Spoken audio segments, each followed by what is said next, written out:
Olá, maravilhosos e maravilhosas, tudo bem com vocês, gente? Como vocês estão? Espero que estejam todos bem. Sejam todos muito bem-vindos ao nosso quadro Sexta Pedagógica, parte 14. O tema que nós vamos conversar é sobre livros na educação. E para nos auxiliar nesse tema, eu trouxe para vocês o livro Avaliação Mediadora, uma prática em construção da pré-escola à universidade, da Jussara Hoffmann. No próximo slide, a gente vai entender como é que vai funcionar o percurso da nossa postagem. Trouxe para vocês a biografia da Jussara Hoffmann, falando sobre o livro Avaliação Mediadora, a introdução por uma escola de qualidade, avaliação classificatória, ensino de qualidade, provas e notas, de segurança dos professores, capítulos do livro, e assim por diante. Vamos falar um pouquinho sobre a biografia da Jussara Hoffmann. A Jussara Hoffmann, ela é uma renomada especialista em avaliação educacional do país. Desde 1968, ela atua como educadora, tendo experiência em todos os graus de ensino, graduada em letras pela UFRGS, mestre em avaliação educacional pela UFRJ e diretora da editora Mediação. Vamos falar um pouquinho sobre o livro Avaliação Mediadora. O livro Avaliação Mediadora, uma prática em construção da pré-escola à universidade, escrito pela Jussara Hoffmann, vai representar, através de um compromisso maior, de se encaminhar de fato à reflexão, à ação, a um princípio maior de uma postura avaliativa mediadora. De alguma forma, a vir a contribuir para que se haja a construção de uma prática que possa vir a ser alicerçada a tal princípio. Vamos falar um pouquinho sobre a introdução. Para uma escola de qualidade, está na página 15, a maior polêmica que se cria hoje com relação a uma perspectiva inovadora da avaliação vai dizer a respeito.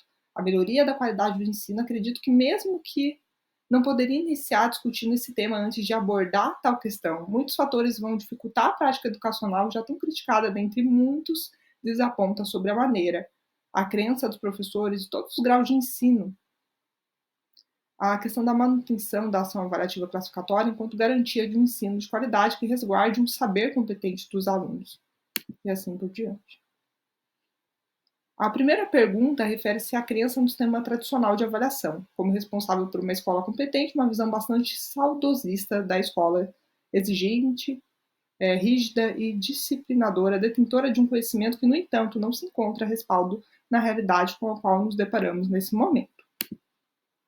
Vamos continuar falando um pouco sobre a introdução. É interessante como os professores eles reagem às questões de inovação que digam a respeito à metodologia tradicional, a aplicação de provas, a atribuição de notas, conceitos periódicos nos cursos de seminário. A maior expectativa deles é quanto às sugestões para que eles possam realizar essa prática de maneira mais coerente, até porque eles percebem as incoerências nesses aspectos, no entanto, a refletir sobre o significado dessa metodologia. Vamos falar um pouquinho sobre os capítulos do livro. A charada da avaliação está na página 39. Tenho apresentado a seguinte charada a grupo de professores. E vão surgindo muitas respostas muito interessantes e variadas. Uma pessoa mora no 8º andar de um prédio, no apartamento. Todos os dias ela desce pelo elevador para ir até o seu local de trabalho. Ao final do expediente, retornando para casa, vai pelo elevador até o 3º andar, sobre os demais andares, pela escada. Isso vai se repetindo todos os dias. Você saberia dizer o porquê? Sugiro que o leitor formule a sua resposta antes de prosseguir para o texto. Sempre que apresenta a charada, muitos professores vão se manifestar e eles pedem explicações.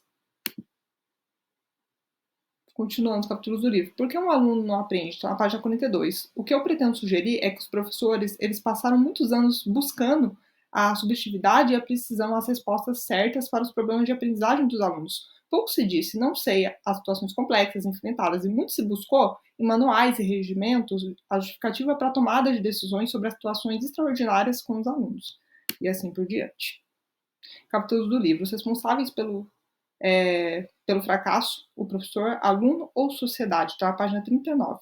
Chegamos assim a determinadas práticas na escola, que vão se configurando de uma forma tradicional a semelhante situação que vai ser exemplificada a seguir. A Magali ela é uma aluna do 6º ano de uma escola estadual. Durante o conselho de classe do 2º bimestre, os professores de português, geografia e história, eles falaram que a menina apresentou muitas dificuldades nessas matérias, não tendo alcançado os conceitos de aprovação. A Magali apresentava um bom desempenho em outras disciplinas. Os professores reunidos dentro de um conselho, eles decidiram encaminhar a aluna as seguintes recomendações: que ela tem que prestar mais atenção na aula, ela tem que realizar todas as tarefas solicitadas, ela tem que planejar o maior tempo de estudo em casa, e assim por diante. Vamos falar um pouquinho dos capítulos do livro. O compromisso do professor diante das diferenças individuais, está na página 53. Em que medida o professor compreende e valoriza as manifestações diferentes dos alunos diante das tarefas de aprendizagem? Estará esse professor buscando uniformidade nas respostas deles ou provocando-os a diferenciar das formas de expressão ou alternativas de solução às charadas propostas. O aluno ele vai construir o conhecimento dele na interação com o meio em que ele vive. Portanto, isso vai depender das condições desse contexto e da vivência dele com os objetos. E assim por diante. Capítulos do livro. Uma visão construtivista do erro, página 61. É a análise do cotidiano do professor em todos os graus de ensino, que nos permite perceber o quanto as suas próprias ideias e determinações imperam sobre os alunos, talhando as suas possibilidades de discussão contra a argumentação de opinião. Porque há muitos professores que são afetuosos, gentis e, contudo, não oportunizam ao aluno a liberdade dele se expressar ou desconsideram totalmente as suas condições próprias de desenvolvimento, com um jeito carinhoso, voz macia, dizendo: espera, Gabriela, eu vou dizer como se faz. Atenção, vou corrigir a questão no quadro, copinho no caderno a solução correta. Continuando, capítulos do livro, uma visão construtivista do erro, página 61, a questão da subjetividade nas tarefas avaliativas, página 64. A objetividade e a subjetividade, elas são compreendidas, elas vão se referir a uma forma de elaboração de questões, ou seja, de um teste. No entanto, ela vai estar através da correção justamente a essas questões que vão se caracterizar em objetivas ou subjetivas, e assim por diante. Ainda continuando, falando um pouquinho dos capítulos do livro. Gabaritos do professor e o entendimento do aluno, página 69. Lúcia, de 10 anos, ela lê um texto na qual fazia parte o seguinte parágrafo. Dona Brígida Pontes pediu licença para examinar a pobrezinha e logo descobriu que é um olho clínico, que a tartaruga era macho. Falou-se para o senhor, se quiser, levo para minha casa e deixo junto com a negrinha. Então, nesse sentido, a gente consegue enfatizar a questão da valorização pedagógica, que é válido para a criança, já que a atividade cognoscitiva criativa ela vai estar em qualquer nível de desenvolvimento, sejam crianças ou adolescentes. Achadas da avaliação, página 39. Uma prática mediadora em construção, página 62. Uma prática mediadora em construção, está na página 62, ao ponto a gente tem que seguir alguns princípios coerentes a uma ação avaliativa mediadora a partir das considerações até aqui desenvolvidas. Avaliar na concepção mediadora significa a gente ter que oportunizar para os alunos muitos momentos deles expressarem as suas ideias, oportunizar a discussão entre os alunos a partir das situações problematizadoras, realizar várias tarefas individuais menores sucessivas, buscando entender as respostas apresentadas pelos estudantes. Em vez de certo ou errado, da atribuição dos pontos, fazer comentários sobre as tarefas dos alunos e assim por diante. Por que corrigir, professor? Está na página 87. Correção ou correção, página 94. Sob o ponto de vista teórico, o tema é ao mesmo tempo vasto e apaixonante e determinante. Determinadas posturas nos levam a fazer com que a gente pense sobre o significado dessa prática secular, da correção de tarefas e provas pelos professores. Então, a gente pode apontar inicialmente as duas posturas que vão se opor de uma forma naturalmente. A postura classificatória, que significa corrigir tarefas e provas dos alunos para verificar as respostas certas e erradas com base na verificação periódica. A postura mediadora é a gente analisar de uma forma teórica várias manifestações dos alunos em situação de aprendizagem, verbal ou escrita, ou em outras produções, e assim por diante.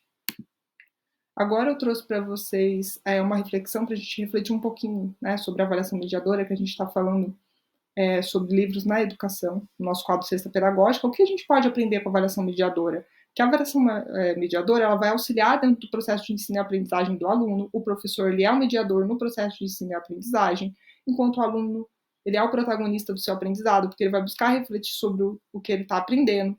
Ele deve sempre procurar em busca de mais conhecimento. A avaliação, a questão, quando a gente fala em avaliação mediadora, o docente ele quer saber o quanto o seu aluno sabe sobre aquele determinado conhecimento. Então, ele procura avaliar os conhecimentos prévios que o seu aluno já tem. Então, a gente tem que entender que a avaliação ela não é para ser um motivo de medo na vida do aluno. É para que ele possa aprender, mas para que ele tenha um processo de aprendizado que seja mais significativo. E assim por diante. Agora, no próximo slide, eu trouxe para vocês algumas indicações de livros sobre avaliação. A primeira indicação é o livro da avaliação mediadora, da Juttara Hoffmann, que é uma prática em construção da pré-escola à universidade, a avaliação da aprendizagem enquanto componente do ato pedagógico do Cipriano Lucchesi, e por que avaliar e como avaliar, critérios e instrumentos da Ilza Martins Santana, e assim por diante. Até a próxima Cesta Pedagógica, eu espero que vocês tenham gostado, que são as referências. Se ficou qualquer dúvida da postagem, estou à disposição. Tenham todos uma excelente segunda-feira. Fiquem com Deus. Um abraço para vocês.